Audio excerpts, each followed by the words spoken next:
Jadi dari sampah bisa menjadi cuan, dari cuan kita bisa sodako. Sampah ini makin berkurang, Mbak.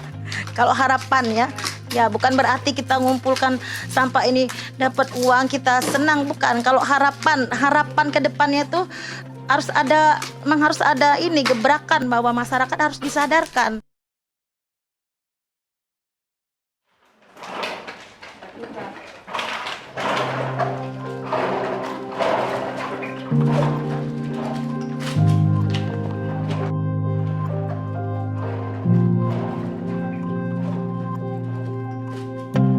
Kegiatan kami sehari-hari membentuk sodako sampah yang kami dirikan sekitar 1 tahun yang lalu pada bulan Oktober. Kami beranggotakan sekitar 12 orang yang terdiri dari guru-guru TPA 7 orang, kemudian ditambah masyarakat di luar guru-guru TPA.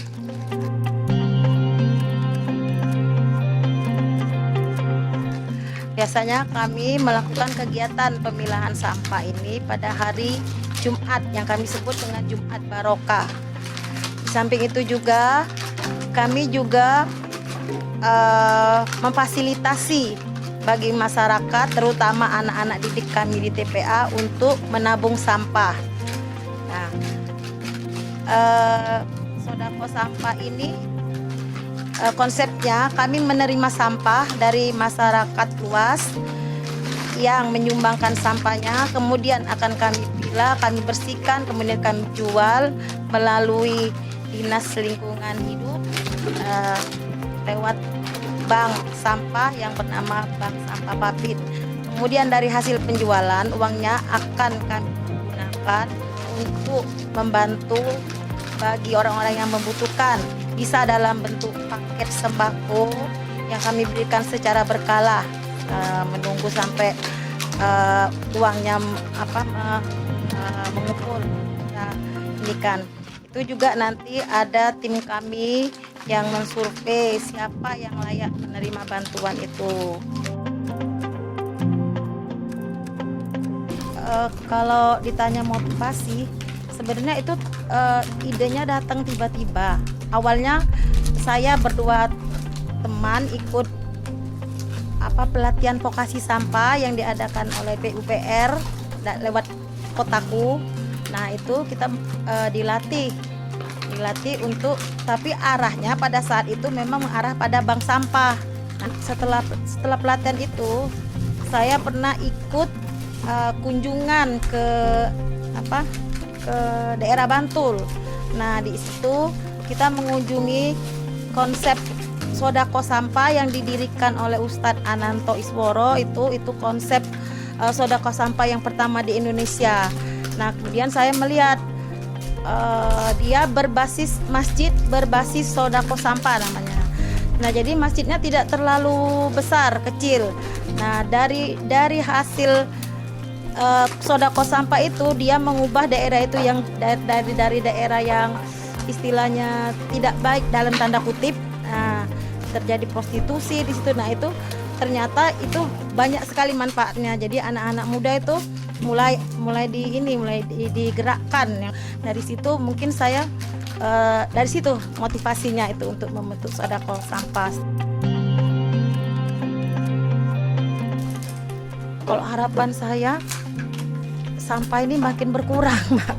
Kalau harapan ya bukan berarti kita ngumpulkan sampah ini dapat uang kita senang, bukan. Kalau harapan ke depannya itu memang harus ada ini gebrakan bahwa masyarakat harus disadarkan.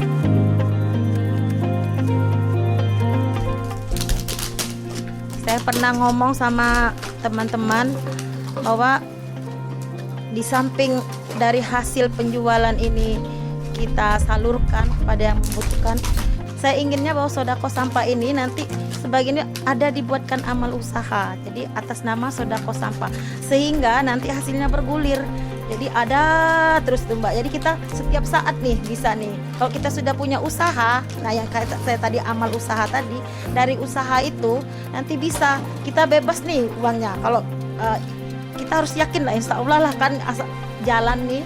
Nah jadi tidak nunggu kayak gini misalnya, oh nanti harapan kita tadi kan sampahnya berkurang, terus dari mana dapat uangnya? Nah jadi sebelum itu terjadi pengurangan, jadi uang yang ada ini kalau bisa kita pikirkan amal usaha apa yang bisa.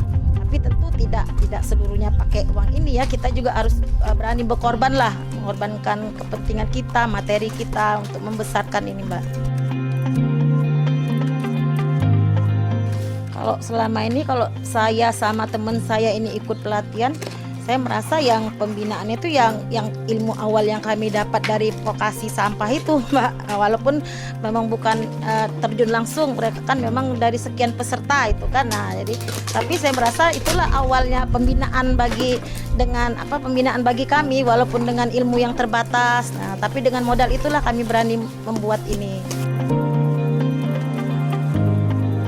Total pendapatan yang kami bukukan selama 1 tahun berdirinya Sodako Sampah ini kisarannya 5 juta, dan itu sudah kita gulirkan. Yang pertama itu berupa paket sembako bagi janda-janda yang meninggal oleh suaminya dan janda-janda yang membutuhkan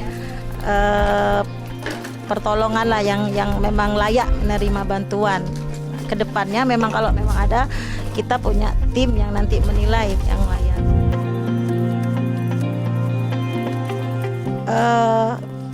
Kalau saya sendiri mulai mengurangi sampah yang anorganik. Kalaupun terpaksa, mulailah mengelola sampah sendiri. Mulailah memisahkan sampah. Jadi yang organik dipisah. Kemudian selanjutnya mulailah memanfaatkan sampah-sampah organik. Jadi mulai membuat pupuk sendiri, mulai mulai menggubuknya sendiri gitu. Jadi memang harus selalu banyak belajar. Untuk misalnya warga yang di perumahan memang harus banyak belajar bagaimana mengelola sampah organik karena tidak ada lahan yang tersedia kan. Nah itu.